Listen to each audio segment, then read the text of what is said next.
Hi viewers, welcome to our channel. ప్రస్తుతం మనతో పాటు దాము బాలాజీ గారు సీనియర్ జర్నలిస్ట్ వారితో ఒకసారి మాట్లాడదాం. సార్ నమస్కారం. నమస్తే. సార్ అసెంబ్లీలో బాలకృష్ణ గారి కామెంట్స్ విన్న తర్వాత ఇప్పుడు చంద్రబాబు నాయుడు గారు సీరియస్ అయిపోయారని చెప్పేసి బాలకృష్ణని క్షమాపణ కోరాలి చిరంజీవికి అని చెప్పేసి చెప్పినట్టుగా ఒక వార్త వైరల్ అవుతుంది సార్. మరి ఇది బయట ఎంత ఇష్యూ అయిందో తెలిసిందే. సో అందుకోసమే చంద్రబాబు నాయుడు గారు కూడా రియాక్ట్ అయినట్టుగా తెలుస్తుంది. మరి నిజంగా ఈ విధంగా చెప్పారా చంద్రబాబు నాయుడు గారు? మరి ఇప్పుడు బాలకృష్ణ గారికి క్షమాపణ చెప్పబోతున్నారంటారా సార్? మామూలుగా ఒక చిన్న ఎమ్మెల్యేని కంట్రోల్ చేయలేని పరిస్థితి చంద్రబాబు దేవాల. ఒక అనంతపురంలో వెంకటేశ్వర ప్రసాద్ జూనియర్ ఎన్టీఆర్ ని బండబూతులు తిట్టి వాళ్ళ అమ్మని దారుణంగా తిట్టితేనే చంద్రబాబు అతన్ని ఏమీ చేయలేదు. అలాంటిది బాలకృష్ణ దగ్గర క్షమాపణ చెప్పించేంత సీన్ చంద్రబాబు ఉందా? లేదు ఇవాళ. కాబట్టి ఏంటంటే ఇదంతా తెలుగుదేశం మీడియా వాళ్ళు కవర్ చేసుకోవడం కోసం చంద్రబాబు ఆగ్రహం అని అదని ఇదని చెప్తుంటారు. ఆయన ఆగ్రహం వ్యక్తం చేసే పరిస్థితి లేదు. బాలకృష్ణని కంట్రోల్ చేసే పరిస్థితి కూడా లేదు ఆయనకి. ఆల్రెడీ అది అయిపోయిన ఇది. ఇప్పుడు బాలకృష్ణ అనేది క్షమాపణ చెప్పే పరిస్థితి లేదు. ఆ మధ్య నేను ఎవరో యూట్యూబ్ లో పోలు పెట్టారు, బాలకృష్ణ క్షమాపణ చెప్తాడని. దాని కింద కామెంట్లు ఏంటంటే క్షమాపణ అనే పదం నందమూరి వంశంలోనే లేదు, సో ఎందుకు చెప్తాడు అనేది అంటున్నారు. అందుకని ఏంటంటే పవన్ కళ్యాణ్ కనీసం స్పందించి ఆగ్రహం వ్యక్తం చేసి ఏదన్నా చేసుంటే కనీసం చంద్రబాబుకి కొంతన్నా ఉండేది. కనీసం బాలకృష్ణతో మాట్లాడేవాడు. ప్రైవేట్గా అయినా వాళ్ళతో ఒకసారి మాట్లాడండి, నా ఉద్దేశం అది కాదని చెప్పండి అనేది. అంతేగాని బహిరంగంగా బాలకృష్ణ క్షమాపణ చెప్పడం అనేది అసలు ఛాన్సే లేదు, జరగదు. చంద్రబాబు పరిస్థితి ఏంటంటే ఎమ్మెల్యేలనే కంట్రోల్ చేయలేని పరిస్థితి చంద్రబాబుకి ఇవాళ ఉంది. మామూలుగా ఎమ్మెల్యేలు అనేక సార్లు అనేక రకాల తప్పిదాలు చేస్తున్నప్పటికీ కూడా ఎక్కడా కూడా వాళ్ళ మీద ఇప్పటి వరకు ఏ రకమైన చర్య చంద్రబాబు తీసుకోలేదు. మందలించాడు అని వార్తలు వస్తున్నాయి. బహిరంగంగా మందలించినట్టు ఎక్కడ ఒక వీడియో కానీ ఒక ఇది కానీ ఒక చంద్రబాబు స్టేట్మెంట్ కానీ లేదు. ఆయన జనరిక్ వార్నింగ్స్ అంటారు, అందరికీ ఉపయోగపడే వార్నింగ్స్ ఇస్తున్నారు. నిన్న కూడా అదే వచ్చింది. అసెంబ్లీలోనే బోండా బొమ్మ లాంటి వాళ్ళు పవన్ కళ్యాణ్ నిలదీసిన, లేకపోతే సుధీర్ రెడ్డి కానీ ఆయన బోర్ల ఆంజనేయులు లాంటి వాళ్ళు మంత్రుల్ని ఇరుగును పెట్టే విధంగా మాట్లాడినా చంద్రబాబు ఏం చేశాడు? వాళ్ళని మందలించాడని వార్తలు మాత్రం వస్తున్నాయి. వీళ్ళ మీద ఆగ్రహం వ్యక్తం చేశాడు, మందలించాడు అని అంటున్నారు. మరి ఇప్పుడు వాళ్ళ మీద ఏమన్నా చర్య తీసుకున్నాడా? బోండవమ్మ మీద చర్య తీసుకున్నా? నువ్వు ఎలా మాట్లాడతావా అలాగా అని ఏమన్నా నోటీస్ ఇచ్చారా వాళ్ళకి? కనీసం షోకార్డ్ నోటీస్ ఇచ్చి మీ సమాధానం ఇవ్వండి అన్నారా? ఏమి లేదు కదా. కాబట్టి ఇదేంటంటే ఏదో ఒక డ్యామేజ్ కంట్రోల్ కోసం చేయడమే.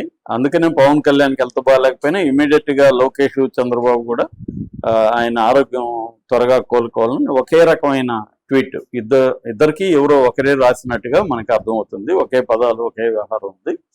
సో ఇప్పుడు ఏంటంటే చంద్రబాబుకున్న పరిస్థితి ఏంటంటే ఆయన ఎవరి మీద అయినా చర్యలు తీసుకుంటే వాళ్ళు చెప్పిన మాట అయిన పరిస్థితి లేదు. ఒకటి. రెండోది, గ్రౌండ్ లెవెల్లో యాక్టింగ్ సీఎం గా లోకేష్ ఉన్నాడు, యాక్చువల్ గా చంద్రబాబు కాదు. అదే అవసరం కూడా. లోకేష్ ని సీఎం గా train on the job training అంటారు, అలాగా ఆన్ ద జాబ్ ట్రైనింగ్ లోకి లోకేష్ ని తీసుకెళ్లాలి. నెక్స్ట్ కాబోయే సీఎం క్యాండిడేట్ తెలుగుదేశం తరఫున లోకేషే కాబట్టి ఇప్పుడు లోకేష్ కి పగ్గా లేకపోతే తను ఎప్పుడు తయారవుతాడు?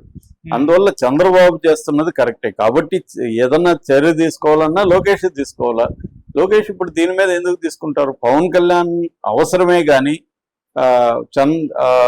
పవన్ కళ్యాణ్ వర్సెస్ బాలయ్య అన్న అనే ఒక ఇది వచ్చినప్పుడు బాలయ్యని ఇబ్బంది పెట్టి పవన్ కళ్యాణ్ ని సపోర్ట్ చేయాలన్న పరిస్థితి అయితే చంద్రబాబు ప్రజెంట్ లేదు.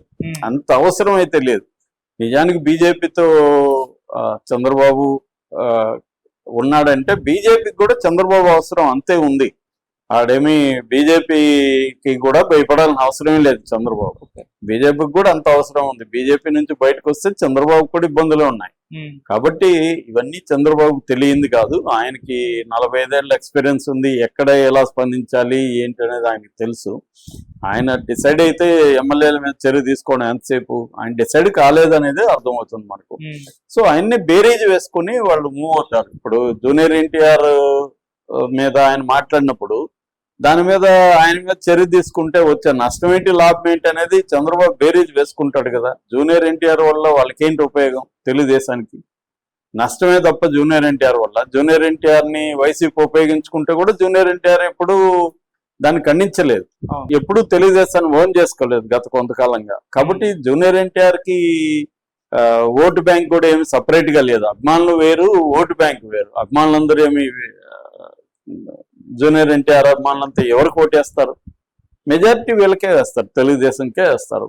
కాబట్టి ఇవన్నీ బేరీ చేసుకుని ఆయన ప్రవర్తిస్తున్నారు. ఏంటంటే వాళ్ళన్నీ కూడా ఏ విషయంలో కూడా మొత్తం దీనివల్ల లాభం ఏంటి, నష్టం ఏంటి, మనం ఇలా స్పందిస్తే దానివల్ల ఇదేంటి అనేది వాళ్ళ అనుభవం ఉంది కాబట్టి చంద్రబాబుకి అవన్నీ తూకం వేసుకొని మాట్లాడతారు అంత. కాబట్టి చంద్రబాబు బాలకృష్ణ చేత క్షమాపణ చెప్పించడం అనేది జరగదు.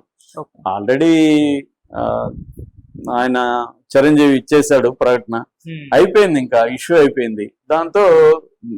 దానికి బాలకృష్ణ మళ్ళీ స్పందించి చిరంజీవిని తిట్టే విధంగానో ఏదైనా మాట్లాడితే ఇది ఇష్యూ ప్లేర్ అయిపోతుంది. బాలకృష్ణ కూడా సైలెంట్ గా ఉంటాడంటే అర్థం ఏంటి?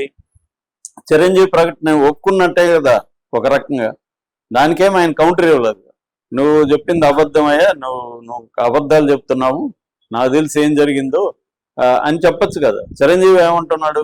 నేను బాలకృష్ణ కోసం ట్రై చేస్తే అందుబాటులో రాలేదు, జమిని కిరణ్ పంపిస్తే బాలకృష్ణ అందుబాటులోకి రాలేదు, అందుకని నన్ను ఎవరెవరు కలిశారో, రాజమౌళి కావచ్చు, మహేష్ బాబు కావచ్చు, ప్రభాస్ కావచ్చు, మైత్రి వాళ్ళు కావచ్చు, ఎవరెవరు కలిశారో నారాయణమూర్తితో సహా వాళ్ళని నేను తీసుకెళ్ళాను అనేది ఆయన క్లియర్ గా చెప్తున్నాడు. అట్లాగే జగన్ కూడా నన్నేం అవమానించలేదని అది క్లియర్ గా చెప్తున్నాడు. మరి దాన్ని బాలయ్య ఖండించాలి కదా. మామూలుగా అయితే బాలయ్య స్టేట్మెంట్ కి తప్పు అనేది కదా చిరంజీవి ఇచ్చాడు. తప్పు ఉన్నప్పుడు బాలయ్య మళ్ళీ రియాక్ట్ అవ్వలేదు కదా. అవ్వలేదంటే అర్థమేమి? అంటే ఇదేదో మాట్లాడేసాం, అయిపోయింది, దీన్ని మళ్ళీ మనం పెంచుకోకూడదని బాలయ్య కూడా అనుకుంటున్నాడు అనేది అర్థం.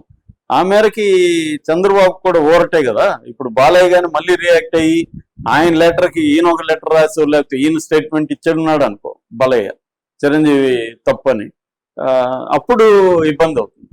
సో అందువల్ల బాలయ్య కూడా ఆ ఫ్లోలో మాట్లాడటమో లేకపోతే ఆయనకి ఏదైనా ఇబ్బంది ఉండి మాట్లాడేది అయిపోయింది. దాన్ని ఆయన లాగదలుచుకోలేదు. బాలకృష్ణ కూడా లాగదలుచుకోలేదు కాబట్టి ఇటు పవన్ కళ్యాణ్ కానీ మిగతా వాళ్ళు కూడా సైలెంట్గా ఉన్నారు. ఏదో అన్నాడు, అయిపోయింది, మనం చిరంజీవితో ఖండనిచ్చాం, అయిపోయింది, దీన్ని ఎంతకంటే పెద్దది చేయొద్దు అన్న ఒక యాంగిల్లోనే వాళ్ళు ఉంటున్నారు. కూటమి అనేది ఇద్దరికి అవసరం.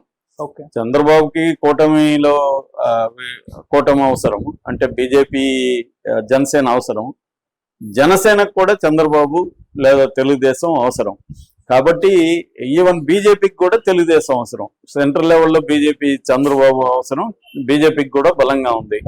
కాబట్టి ఇవన్నీ చూసుకొని ఈ ఇన్సిడెంట్ కి ఎంత ఇంపార్టెన్స్ ఇవ్వాలి అనేదే ఆలోచిస్తారు తప్ప దీన్ని పెంచి పెద్దది చేసి చేయరు. ఇప్పుడు అసలు బాలకృష్ణ క్షమాపణ చెప్పాలని ఎవరన్నా అడిగారు? అసలు పవన్ కళ్యాణ్ అడగలేదు, చిరంజీవి అడగలేదు. ఎవరు అడగనప్పుడు ఎందుకు చెప్పిస్తాడు?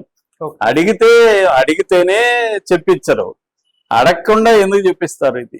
కాబట్టి ఇదంతా ఏంటంటే ఊరికే ఏదో ఆగ్రహం వ్యక్తం చేశాడనో విసుక్కున్నాడనో అట్లా ఊరికి ఒక పెపార్ క్రియేట్ చేసి దీన్ని చేయడం తప్ప చంద్రబాబుకి ఏ రకమైన అవసరం లేదు. బాలకృష్ణ దగ్గర క్షమాపణ చెప్పించాల్సిన అవసరం చంద్రబాబుకి ఏ రకంగా కూడా లేదు, అది జరగదు కూడా. కాకపోతే ఏంటంటే ఇది పెపార్ క్రియేట్ చేస్తారు. సో అందుకనే ఇప్పుడు ఏంటంటే బాలకృష్ణ ఒక ఫ్లోలో మాట్లాడాక దాన్ని మీద స్టాండ్ అయ్యి నిలబడితే బాలకృష్ణ అప్పుడు ఇబ్బందులు వస్తాయి. బాలకృష్ణ నిలబడలేదు, ఇటు పవన్ కళ్యాణ్ దీని మీద గమ్ముని సైలెంట్ గా, ఆయనకి ఎట్లాగో ఫేవర్ వచ్చింది కాబట్టి ఆ సాగుతో ఇటు వచ్చేసాడు. పవన్ కళ్యాణ్ కూడా సైలెంట్ గా ఉంటున్నాడు, నాగబాబు స్పందించలేదు. సో వీళ్ళంతా సైలెంట్ గా ఉన్నారు కాబట్టి బాలకృష్ణ కూడా సైలెంట్ గా ఉన్నాడు. ఏదో అయిపోయింది, మనం చిరంజీవి ఏదో ఇచ్చేసాడో అయిపోయింది. నిజానికి బాలకృష్ణకి డ్యామేజింగ్ చిరంజీవి లెటర్. వైసీపీ ఈ స్థాయిలో బాలకృష్ణ మీద విరుచుకుపడుతుంది. బాలకృష్ణ మెంటల్ లోడ్ అని, అతని సర్టిఫికేట్ ఉందని, అతనికి పెగ్గు, విగ్గు, సిగ్గు ఇలాగ పదాలు విరుచుకుపడుతున్నారు. కానీ బాలకృష్ణ వాళ్ళ మీద కూడా స్పందించట్లేదు ఎక్కడ. అంటే క్లియర్ గా బాలకృష్ణ కానీ లేకపోతే చంద్రబాబు కానీ ఈ ఇన్సిడెంట్ ని సైలెన్స్ తో తొక్కేద్దాం అనేది వాళ్ళ ఒక స్ట్రాటజీగా పెట్టుకున్నారు. కాబట్టి సైలెంట్ గా ఉన్నారు. అంతేగాని బాలకృష్ణ దగ్గర చంద్రబాబు క్షమాపణ చెప్పించబోతున్నాడు అనేది అది ఫాల్స్ న్యూస్, జరిగే పని కూడా కాదు, అవసరం కూడా లేదు. Okay sir, thank you so much sir.